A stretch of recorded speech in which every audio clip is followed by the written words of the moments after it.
ठंड में 5 जुगाड़ू बहू की पहाड़ों की ठंड। लीजिए जी, खा लीजिए। शालिनी, किस खुशी की जलेबी है ये? क्या बात है?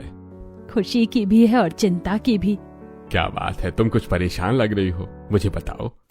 हाजी, ये जलेबी पड़ोस वाली मीनू के घर से आई है, मैं बताती हूँ। क्या बात है मीनू, आज तो तेरा चेहरा बड़ा ही खिल रहा है और खुशी भी साफ दिखाई दे रही है। हाँ शालिनी बहन, मेरा चेहरा भी खिल रहा है और मैं खुश भी हूँ, क्योंकि जानती हो रात को तो मेरी बहू शीतल घर आ गई है। वही बहू, वही वाली जो शादी होते ही 1 हफ्ते के अंदर अंदर अपने मायके को लौट गई थी। वही वाली, पता है बेचारी शहर से आई थी। अब शहर में तो सारी सुख सुविधा होती है, लेकिन यहाँ पहाड़ों में आकर उससे काम नहीं किए जाते थे, इसीलिए वो लौट गई थी। अच्छा, तो अब कैसे लौट आई वो? अब ऐसे आई है कि हमने कुछ पैसे उधार लेकर उसके पति यानी कि अपने बेटे का काम लगवाया। जब काम हुआ तो पैसा आया और जो भी कमी उसको लगती थी उस सब की पूर्ति की मैंने। घर में नए बिस्तर लाई, पानी की टंकी रखवाई, समर भी लगवाया और घर में बिजली की सुविधा की। अब जाकर बहू को आराम है। पहाड़ों में इतना कुछ, इसमें तो काफी खर्चा हुआ होगा ना। अब या तो खर्चा देख लो या घर का सुख देख लो। यही करीब 2-2.5 लाख रुपया लग गया हमारा इस सब में, लेकिन हाँ, घर में आराम हो गया। अब किसी चीज की शिकायत नहीं है। ऐसा क्या? अभी कह दूंगी कुछ उल्टा सीधा। मेरी बहू तो शरीफी थी, ये गंगा की बहुओं ने दिया और बातों में आकर वो घर छोड़ गई। वैसे शालिनी बहना, तुम्हारी भी एक नहीं 5-5 बेटों की शादी है। घर में इंतजाम कर लेना चीजों का, नहीं तो बहुएं मुंह चिढ़ाकर भाग जाएंगी अपने अपने मायके। हाजी, अगर मेरी बहुएं भी घर में ना रुकी, क्योंकि मेरे पास तो कुछ है ही नहीं। अगर वो मेरे घर में नहीं रही तो परिवार की बदनामी भी होगी और मैं तो उन्हें कभी वापस ला भी नहीं पाऊंगी। अरे घबराती क्यों हो शालिनी, हमारे घर की बहुएं अच्छी ही आएंगी और जो नहीं रुकेंगी हम समझ लेंगे कि वो हमारी बहू है ही नहीं। क्योंकि बहू बनकर आने का मतलब बस ये नहीं है कि चूल्हा चौका संभाला जाए। बहू बनकर आने का मतलब है कि खुद को उस नए परिवार का हिस्सा मानना, उनके उतार चढ़ाव, खुशी दुख, हर चीज में साथ खड़े रहना। समझ आया? इसलिए अगर कोई बहू आए और बाहर वाले कहें कि उसकी बहू भाग गई, बोलना कि बहू नहीं भागी, पराई लड़की भाग गई, बहू होती तो घर में होती। नरेश की बात को सुनकर शालिनी को कुछ अच्छा सा महसूस हुआ और फिर उसने बहुओं के भागकर जाने की बात को दिल से ही निकाल दिया। शालिनी और नरेश एक गरीब पति पत्नी थे जिनके 5 बेटे थे। शालिनी अपने परिवार के साथ पहाड़ों में रहती थी और किसी तरह 5 बेटे छुटमुट के काम करके घर की गाड़ी को खींचते थे। अब 5 ही बेटों की शादी होने वाली थी और शालिनी को बहुओं के आने से पहले उनके भागकर जाने की चिंता सताती। ऐसी कुछ देर शालिनी और नरेश के बीच में बात हुई और फिर मेरे 5 बेटे ही अभी तक घर से बाहर हैं। शाम हो चली है, पहाड़ों में तो खतरा भी कितना ज्यादा होता है। माँ, चिंता नहीं करो, जो खतरे की जगह में काम करते हैं आपके वो दोनों बेटे आ गए हैं। अरे आज तो गधों ने दिमाग खराब कर दिया था माँ। अरे एक तो गधों में पहला ही दिमाग नहीं होता, ऊपर से आज तो वो हमारी सुन ही नहीं रहे थे। अरे हो सकता है वो बेचारे थक गए हो, सारा दिन उनके ऊपर बड़े बड़े लोग आकर बैठते हैं ना। हाँ माँ, यही बात थी। और गधे करा भी रहे थे तो मतलब वो थके हुए थे। राम, लखन और गणेश नहीं आए? देख लो, जरा अभी तक आए नहीं है तीनों के तीनों। माँ, राम की तो साइकिल की आवाज आ रही है, मतलब वो आ गया। अरे वो सब के सब आ जाएंगे, तुम लोग चिंता नहीं करो। वैसे भी काम में तो देरी ही हो जाती है। अरे माँ बाबा, आज का काफी ज्यादा दूध मेरा बच गया है, तो माँ आप उससे कोई मिठाई बना देना। काफी ज्यादा दूध बच गया है? अरे नहीं, जितना तुम 5 का ब्याह करीब आ रहा है उतना ही तुम्हारे काम में आग लग रही है। सही कहा माँ, आज मेरी भी पकड़ी हुई 2 देसी की मुर्गी मर गई और बाबा एक जो वो हट्टा कट्टा मुर्गा था ना वो भी मर गया। तीनों की आपस में लड़ाई हुई और वो एक दूसरे को मारकर ही माने। भगवान तू अपना रहम कर, मेरे घर पर तो बर्बादी ही बरस रही है। शालिनी के 5 ही बेटे काम पर से आ गए थे और वो एक भी अच्छी खबर नहीं लेकर आए थे। शालिनी के 5 बेटे अलग अलग जगह काम किया करते थे। सबसे बड़े 2 बेटे दिनेश और दीपक पहाड़ों पर घूमने आने वालों घोड़ों की सैर करवाते थे। ऐसे ही राम शहर में अपनी बकरी का दूध बेचने को जाता था और लखन का एक मुर्गी का फार्म था। लेकिन देखने की बात थी कि उसमें भी बर्बादी थी। ऐसे ही सबसे छोटा बेटा गणेश एक सेठ की दुकान में लगा हुआ था, जहां हफ्ते के 2 दिन उसे राशन भरने का काम मिला हुआ था। बाकी के दिन गणेश भी खाली था और यही बेरोजगारी शालिनी को अंदर से मारती रहती थी। देखते ही देखते ऐसे ही दिन गुजर गए और वो दिन भी आया जब शालिनी के 5 बेटों की शादी हुई। अभी शालिनी बारात लेकर लौटी ही थी कि पहाड़ों पर रात हो गई और बिजली भी चली गई। अरे नहीं, अभी तो पूजा की थाली बनी भी नहीं थी जो ये लाइट चली गई। कोई बात नहीं बहुओं, पहाड़ों पर तो ये आम सी बात है। मैं तुम्हारा गृह प्रवेश तो करवा कर ही रहूंगी। नरेश जी जरा मोमबत्ती तो जलाना। शालिनी के बोलने पर नरेश ने मोमबत्ती को जलाया, जिससे कि घर में थोड़ा सा उजाला हुआ। पहाड़ के सभी लोग भी शालिनी के घर के पास ही खड़े हुए थे और ऐसे में ही सभी अंधेरा देखकर बातें बनाने लगे। बस यही तो बातें हो जाती है जो नई बहू अपने ससुराल ही छोड़कर चली जाती है। यही सब हुआ था हमारे भी घरों में, तो हमारी बहुएं चली गईं। अब देखो कि शालिनी की कब तक रुकेंगी। कितनी आग लगवाती हैं ये औरतें। किसी के घर का सुख इन्हें बर्दाश्त नहीं है, जो यहाँ भी आग लगाने को ही आ गई। पता नहीं बहुओं के ऊपर इसका क्या प्रभाव पड़ेगा। घबराइए नहीं चाची जी, जो छोड़ कर गई थी वो बहुएं नहीं थी। बहुएं तो वो होती हैं जो एक पांव पर अपने परिवार के लिए खड़ी रहे। अब बस ये घर हमारा नाम को ससुराल नहीं है, ये हमारी दुनिया है। इस घर से हमारी किस्मत जुड़ी है, तो यहाँ इस जगह को छोड़कर जाने का तो कोई सवाल ही पैदा नहीं होता है। समझ आया? सोना की बात को सुनकर सभी का मुंह बंद हो गया। शालिनी के होठों पर अपनी बहू के जवाब को सुनने के बाद हंसी आ गई, क्योंकि वो पहले से काफी ज्यादा घबरा रही थी और उसकी अपनी बहू से ऐसे किसी जवाब की उम्मीद नहीं थी। सुना तुम सभी ने मेरी बहू ने क्या कहा? जो छोड़ कर गई वो बहू नहीं थी, क्योंकि शादी के बाद लड़कियों के लिए अपना ससुराल पराया घर नहीं बल्कि उनकी दुनिया हो जाता है। वाह बहुओं, तुमने तो दिल को खुश कर दिया। अब आ जाओ, अंदर आ जाओ। वैसे ही ये पहाड़ है और रात को यहाँ खतरा 2 गुना बढ़ जाता है, इसीलिए बाहर मत रहो, एक एक करके अंदर आओ। शालिनी ने मोमबत्ती के उजाले में अपनी बहुओं का गृह प्रवेश करवाया, जिसके बाद उसकी 5 बहुएं दामिनी, सोना, दिया, सोनल और नीलम घर के अंदर आईं और अरे सत्यानाश हो इन बिजली विभाग में बैठे हुए लोगों का। घड़ी घड़ी हम पहाड़ियों की तो बत्ती बुझवा देते हैं ये लोग। माँ, ये तो पहाड़ों की खासियत है कि वहाँ लोग आज के दौर से जरा पीछे चलते हैं। यहाँ बिजली नहीं होती, पानी भी नहीं होता और बस पहाड़ और खतरा। पता है, पहाड़ी लोगों की जिंदगी को अगर नॉर्मल लोगों की जिंदगी से तोलो ना माँ, तो बड़ी मुश्किल है, लेकिन साथ में एंटरटेनिंग भी है। तुम्हें ऐसा लगता है? हाँ देखा माँ, आपकी बहू को कोई शिकायत नहीं है रहने में। पता नहीं आप ही क्यों परेशान हो रही हो।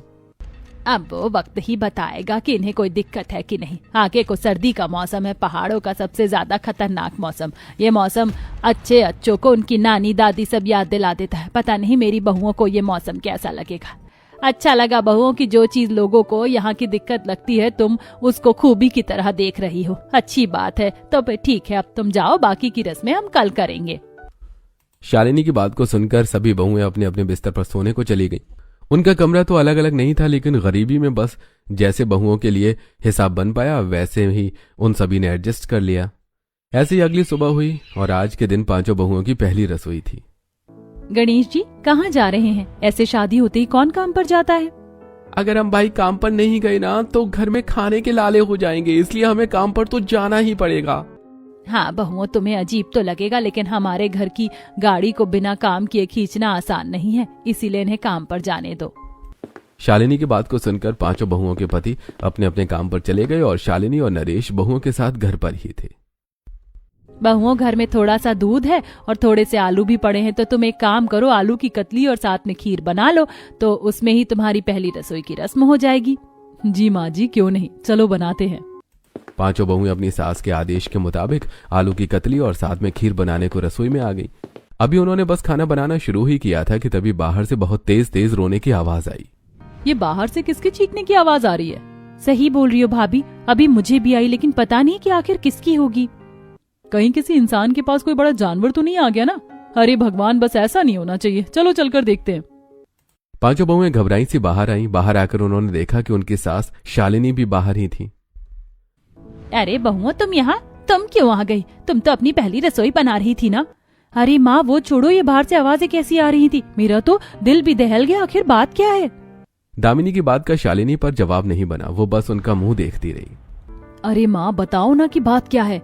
वो बहुओं, हाय हाय, किस्मत ही फूट गई मेरी तो इन करमजलियों को अपनी बहुएं बनाकर। कितना ही कुछ भी इनके लिए करते रहो, इनको तो कम ही कम लगता है। अब क्या इनके सुख के लिए खुद को बेच दूं तब इनको अच्छा लगेगा? माँ, ये आंटी जी ऐसे क्यों बोल रही हैं? बहुओं, ये ऐसा इसलिए बोल रही है क्योंकि इसकी 4 बहुएं थी। सालों बाद तो वो अपने मायके से लौटी थी और आज फिर वो नखरा दिखाकर अपने मायके चली गई। ये पहाड़ों का इलाका है ना, तो यहाँ इनको शहरी आराम नहीं मिलता है, इसीलिए यहाँ हमारे पहाड़ों पर आने वाली लड़कियां जल्दी से यहाँ से चली ही जाती हैं। अच्छा, तो ये बात है, और मैं तो बेकार ही परेशान हो गई थी। बहुओं मैं चाहती नहीं थी कि मैं कभी ये बातें तुम्हारे सामने आने दूं, लेकिन यहाँ तो ये सब होना आम सी बात बन गई है। तुम मेरी बहुएं हो, मेरा मान हो, तुम कभी ऐसा नहीं करना। देखो अभी तो सब कुछ फिर भी ठीक ठाक है, लेकिन सर्दियों में ये जगह बड़ी ही भयंकर हो जाएगी। मेरे घर में गरीबी है, कुछ नहीं है, तुम्हें सर्दी लगेगी, तुम्हें पानी ठंडा मिलेगा और कोई सुविधा भी नहीं मिलेगी, लेकिन तुम वादा करो कि तुम मुझे छोड़कर नहीं जाओगी, कभी भी नहीं जाओगी। माँ जी, हम वादा करते हैं कि चाहे कितनी भी मुसीबत आए, लेकिन हम कभी भी हिम्मत नहीं हारेंगे। हम चाहे इस जगह पर मर जाएंगे, लेकिन कभी भी आपकी बदनामी करके अपनी मायके नहीं जाएंगे। ये वादा है हमारा। माँ जी, अब हम बस एक नहीं दो घरों की इज्जत है, इसीलिए हम कभी वो काम नहीं करेंगे जिससे हमारे माँ बाबा या हमारे सास ससुर को कुछ सुनना पड़े। अपनी बहुओं की बातें सुनकर शालिनी की आंखों में आंसू आ गए। उन्हें इनसे इतने लगाव की उम्मीद नहीं थी। ऐसे कुछ दिन और बीते और अब पहाड़ों पर सर्दी पड़ने लगी थी और ये दिन पिछले दिनों के मुकाबले काफी ज्यादा मुश्किल थे। ऐसे ही आज के दिन पांचों बहुओं और सभी घर वालों की सर्दी से हालत खराब थी। हे भगवान, आज की सर्दी क्या बोल रही है। ऐसा लग रहा है कि जैसे कलेजे पर कोई तलवारें मार रहा हो। सही कहा माँ जी, बहुत ज्यादा सर्दी लग रही है। एक बार कोई से देवर जी या ये आ जाए तो थोड़े से कोयले मंगवा कर वो दहका लूंगी। सही कहा दीदी, इस तरह हम खुद को भी थोड़ा सा ताप लेंगे और इस सर्दी से भी राहत हो जाएगी। मैं सभी के लिए नदी पर से मटके में पानी लेकर आती हूँ। अरे दीपक जी और दिनेश जी, आप लोग इतनी जल्दी कैसे आ गए? भाभी, पहाड़ों पर कोहरा हो रहा है और इस वक्त वहाँ जाना खतरे से खाली नहीं है, इसलिए वहाँ टूरिस्ट को जाने की इजाजत नहीं है। और जब टूरिस्ट ही वहाँ नहीं जाएंगे तो हमारा उस जगह पर होने से क्या फायदा है। सही कहा। हे भगवान, सर्दी में तो ऐसे भी सभी का रोजगार मर सा जाता है, बस तू हमारे ऊपर रहम करना। दामिनी की बात को सुनकर सभी घर वालों की जान मानो हलक में आ गई थी। सभी को ऐसी चिंता होने लगी कि तभी गणेश भी लौट आया। अब तू क्यों मुंह लटका कर आ रहा है? माँ, हफ्ते के 2 दिन कमाई सी हो जाती थी। अब सेठ जी ने बोल दिया है कि अब जब तक सर्दी ज्यादा है तब तक वो गोदाम में सामान नहीं भरवाएंगे। और बात उनकी भी सही है, वो करोड़पति आदमी है, आखिर वो भी अगर काम करेंगे तो क्या अच्छा लगेगा। इसलिए अब मेरी तो सर्दी तक की छुट्टी है, अब मेरे पास कोई काम नहीं है। अरे बस यही खबरें आकर मुझे मत दो। अरे माँ, आप हिम्मत क्यों हारती हो? कहते हैं कि जब सभी दरवाजे बंद हो जाते हैं ना, तब भी एक दरवाजा तो भगवान जी खुला ही रखते। आप चिंता नहीं करो, सब कुछ ठीक होगा। चलो भाभी, हम नदी पर कपड़े और बर्तन धोने को चलते हैं। दिया की बात को सुनकर सोना और दामिनी दोनों बहुओं ने मैले कपड़े और बर्तन उठाए और उनको वो नदी पर धोने को आ गई। वहीं दोनों छोटी बहुएं घर में खाना पकाना वगैरह का काम देख रही थी।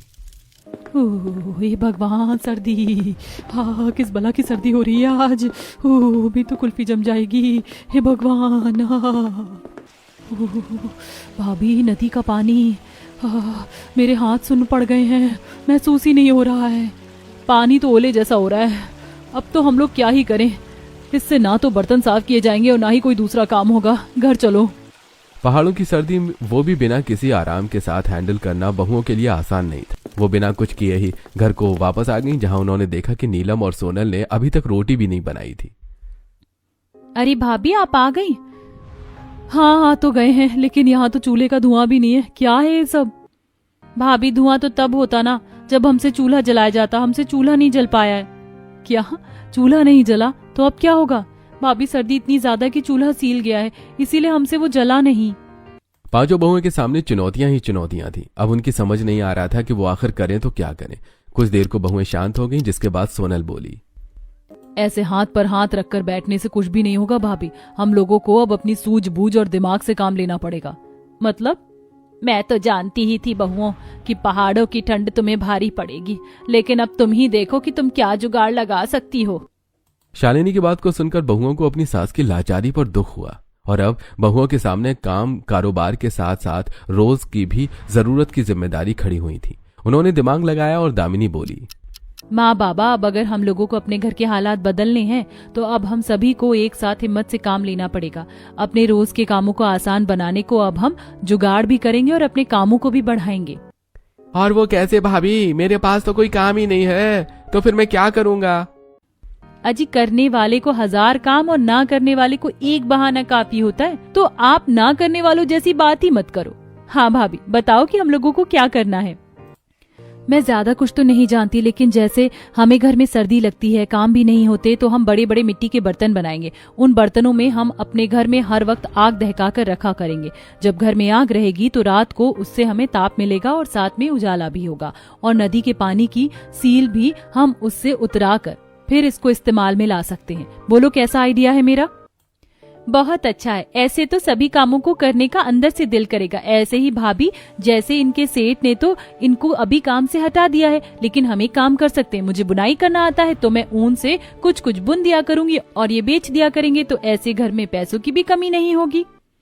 ये की है ना तुमने जुगाड़ू दिमाग वाली बात, अब हम यही करेंगे।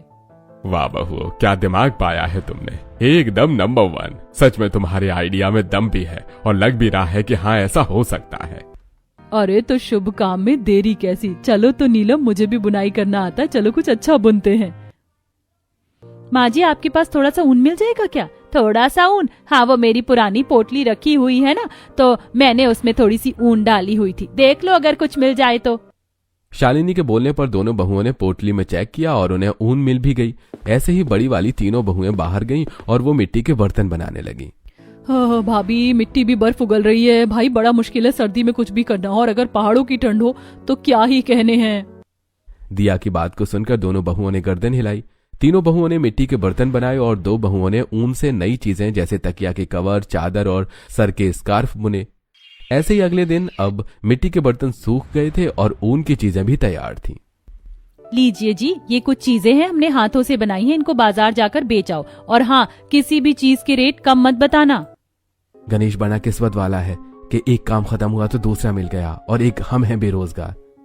तो बेटा, आप बिल्कुल क्या कोई भी पहाड़ पर घूमने आ ही नहीं रहा है? नहीं माँ, कोहरा है और ऐसे में पहाड़ तो क्या कहीं पर भी आना जाना सुरक्षित नहीं है। अरे नहीं बेटा, अगर तुम्हारा काम भी नहीं चला तो ये तो दिक्कत हो जाएगी। हाँ माँ, लेकिन अब कर भी क्या सकते हैं। अजी आप चिंता नहीं करो, ये जो चुनौतियां हैं ना, ये एक नई जिंदगी शुरू होने का इशारा है। आप बिल्कुल भी टेंशन मत लो। तुम्हारे पास कोई आइडिया है क्या? एक साथ ऊपर वाले ने भी सभी का काम बंद करवा दिया, किसी के ऊपर भी रहम नहीं किया। सच में आज तो मुझे बहुत ज्यादा गुस्सा आ रहा है। ऐसा मत बोलिए, भगवान के घर में देर जरूर है लेकिन अंधेर नहीं। दिया की बात को सुनकर राम चुप हो गया, लेकिन अब बस गणेश को छोड़कर सभी घर में बेरोजगार बैठे हुए थे। सभी बहुएं घर के काम कर रही थी कि तभी दिया ने पूछा, अरे दीदी, ये दूर इतना बड़ा हरा भरा मैदान किस चीज का है? ये हरा मैदान, ये तो खेत है, पहाड़ी खेत। पहाड़ी खेत? भाभी, मिट्टी तो हमारे घर के पास भी कितनी है। चलो ना, क्यों ना हम भी खेती करें। भाभी खेती, लेकिन किस चीज की खेती? पहाड़ों पर चाय की खेती की जा सकती है, पहाड़ों पर हम कपास की भी खेती कर सकते हैं और उसमें आई हुई कॉटन को हम अपने घर के लिए गर्म और नए बिस्तर और कपड़े बनाने के काम में ले लेंगे। क्यों सोना भाभी? अरे सोना भाभी, कहाँ गुम हो? कुछ तो बोलो। श्श, 1 मिनट को शांत रहो। देखो वहाँ झाड़ियों में शायद मुर्गी है, चलो इसको पकड़ते हैं। नहीं, हमें ऐसे किसी आजाद जीव को नहीं पकड़ना चाहिए। हम इसको नुकसान पहुंचाने को नहीं, बल्कि हम इसको अपने काम में लाने को पकड़ेंगे और बदले में इसको एक अच्छी जिंदगी मिलेगी। अगर हमने इसको पकड़ा तो इससे हमें अंडे मिलेंगे। कुछ अंडे हम जमा करेंगे और कुछ को हम बेचेंगे। जब जमा किए हुए अंडों में से बच्चे निकलेंगे तो आगे को वो हमें अच्छा मुनाफा देंगे। सोना की बात सभी बहुओं की समझ में आ गई। बस फिर क्या था, उन सभी ने प्लानिंग की और उन्होंने मुर्गी को पकड़ लिया। प्यारी मुर्गी, चिल्ला नहीं, हम बस घर के अंदर को अभी जा रहे हैं। 5 बहुएं मुर्गी को घर के अंदर ले आईं। अरे बहुओं, ये किसकी मुर्गी पकड़ ली है? कितनी मोटी तगड़ी है, इसका तो अच्छा कोरमा बनेगा। माँ, ये कोरमा बनाने के लिए नहीं है, हम बताते हैं। दामिनी ने शालिनी को भी अपना पूरा प्लान बताया, जिसके बाद शालिनी ने भी उनको खेती करने और मुर्गी पालने की इजाजत दे दी। बस फिर क्या था, 5 बहुएं अपने अपने काम में लग गईं। उन्होंने अपने घर के बाहर थोड़े से एरिया में कपास के पौधे और थोड़े से एरिया में चाय की पत्ती की फसल लगाई। सुनो जी, जो भी दाना बोना हो उसको भगवान जी का नाम लेकर बोना, देखना फिर फसल अच्छे से निकलेगी। अरे भाई, हमें भी कुछ मदद करवानी है क्या आपकी? अगर आ ही गए हैं तो करवा दीजिए। अरे ठीक है, तो लाओ दो। सभी बहुओं के पति भी आ गए और उन्होंने भी उनके साथ खेत में फसल लगाने में मदद करवाई। ऐसे ही अब लगभग 2 हफ्ते गुजर चुके थे और अब सभी बहुओं की मेहनत कुछ कुछ रंग लेकर आ रही थी। अरे वाह, हमारी फसल निकल रही है, क्या बात है। अरे सोना, कहाँ हो? जल्दी से आओ। हाँ बोलो भाभी, क्या हो गया? ये देखो, हमारी मुर्गी ने देखो अंडा दे दिया है। ये तो कितनी खुशी की बात है। देखो देखो देखो। अरे वाह, आखिरकार इसने अंडा दिया भाभी। अरे किस बात की खुशी मनाई जा रही है, हमें भी बता दो, हम भी जरा खुश हो जाएंगे। हाँ तो राम जी देखिए, हमारी मुर्गी ने अंडा दिया है। अरे मुर्गी ने अंडा दे दिया, क्या बात है। लेकिन इस अंडे को मुर्गी के पास ही रहने देना, हमें इसी से आगे को मुनाफा मिलेगा। राम की बात सभी को समझ में आ गई। ऐसे ही 1 महीना गुजर गया और अब अच्छे से जुगाड़ू बहुओं की फसल भी आ चुकी थी। मुर्गी ने भी अंडे दे देकर अपनी तरह 5 और मुर्गियों को जन्म दिया था, जो कि अब काफी बड़ी हो गई थी। ऐसे ही गणेश का काम भी अच्छा चल रहा था। और आज के दिन ये देखिए, अगर आपको ज्यादा ही अच्छी क्वालिटी चाहिए तो आप ये हाथ से बुनी हुई चादर देखिए, पूरे 8 घंटे की मेहनत है इसमें। आप बताइए। हाँ, ये कुछ मुझे अच्छा लग रहा है। ठीक है भाई साहब, जितने भी रुपए का हो दे दो। गणेश नीलम के हाथ से बने हुए कपड़ों को बेचता था, तो वहीं दीपक और दिनेश ने एक साथ खेत को संभालना शुरू कर दिया था। दिनेश, ये जो चाय की पत्ती हमने निकाली है, इसको जरा टोकरी में रख ले, आज हम ताजा चाय ही बेच कर आएंगे। जी भाई चाहो तो कपास भी ले लो, क्या रास्ते में फैक्ट्री है, दिखाते चलेंगे, हो सकता है कि उनको पसंद आ जाए। हाँ ठीक है, ले ले। दोनों भाइयों ने कपास और चाय पत्ती ले ली, जिसको लेकर वो फैक्ट्री के मालिक के पास गए। और अरे क्या बात है, इतनी शुद्ध कपास तो मैंने जिंदगी में कभी नहीं देखी। और ये चाय की खुशबू, भाई कहाँ के हो? यहीं पहाड़ों पर घर है हमारा। लगता है कि गरीब आदमी हो। ठीक है, मैं तुमसे ये खरीदूंगा। हर महीने तुम्हें मुझे चाय और कपास पहुंचाना है, बदले में तुम्हें अच्छे पैसे दूंगा। अब बताओ कि क्या तुम ये कर पाओगे? धर्मेंद्र की बात को सुनकर दोनों भाई खुश हो गए और उन्होंने उसकी बात को मान लिया। बस फिर क्या था, एक ही झटके में दीपक और दिनेश का सारा सामान बिक गया। ऐसे ही राम और लखन भी मुर्गी के अंडे लेकर निकले। और तभी राम, अंडे ले लो, अंडे, देसी मुर्गी के अंडे ले लो, एकदम शुद्ध घर की मुर्गी के अंडे ले लो। अरे भाई, देसी मुर्गी के अंडे हैं क्या? अगर हाँ तो मुझे भी अंडे दे दो। कितने देने भैया? अरे भाई, मुझे तो अंडों की जरूरत रहती है, और देसी का अंडा हो तो क्या कहने। तुम एक काम करो, मुझे ये सारे अंडे दे दो। राम और लखन दोनों सुमित की बात को सुनकर खुश हो गए और उन्होंने उसे सारे अंडे बेच दिए। अरे वाह, हमारी पत्नियां भी लाजवाब हैं। जब तक नहीं आई थी, माँ को डर लगा रहता था कि भाग न जाए, लेकिन अब देखो, उनकी सूझबूझ और जुगाड़ की वजह से ही हमारा काम चल रहा है। लखन की बात सुनकर राम ने भी गर्दन हिलाई। ऐसे कुछ दिन और गुजरे और थोड़े ही दिनों में 5 बहुओं की मेहनत की बदौलत अब उनके पतियों का काम अच्छा हो गया था। अब उनके घर में भी गर्म बिस्तर थे और सुविधाओं का सामान था, और साथ ही सभी लोग घर में खुश भी थे। आज के दिन 5 बहुएं अपनी सास के साथ बैठकर बातें कर रही थी कि तभी उनके पति घर में आए। भगवान जी ने वैसे सब करवा दिया, लेकिन अब किसी अच्छी सी जगह में कोई अच्छा सा घर भी मिल जाए तो बस क्या ही कहने हैं। सही कहा माँ, एक दिन जरूर होगा। और अगर वो एक दिन आज ही हुआ तो? क्या मतलब? नरेश के पूछते ही 5 भाइयों ने उसके हाथ पर नए घर की चाबी रख दी। ये देखकर सभी की आंखें भर आईं। अरे ये हमारे घर की चाबी है बच्चों। बोलो। हाँ बाबा, हमारे ही घर की है। हमने आपको बताया नहीं था, लेकिन हम एक जगह को पैसे बचा रहे थे। अब देखो, मिल गया हमें घर, और ये बस आपकी 5 जुगाड़ू बहू की वजह से हो पाया है। दीपक की बात को सुनकर शालिनी ने भी गर्दन को हिलाया और अपनी 5 बहुओं को उसने गले से लगा लिया। उसी दिन वो सभी अपने नए घर में शिफ्ट हो गए और शालिनी की फैमिली खुशी खुशी रहने लगी।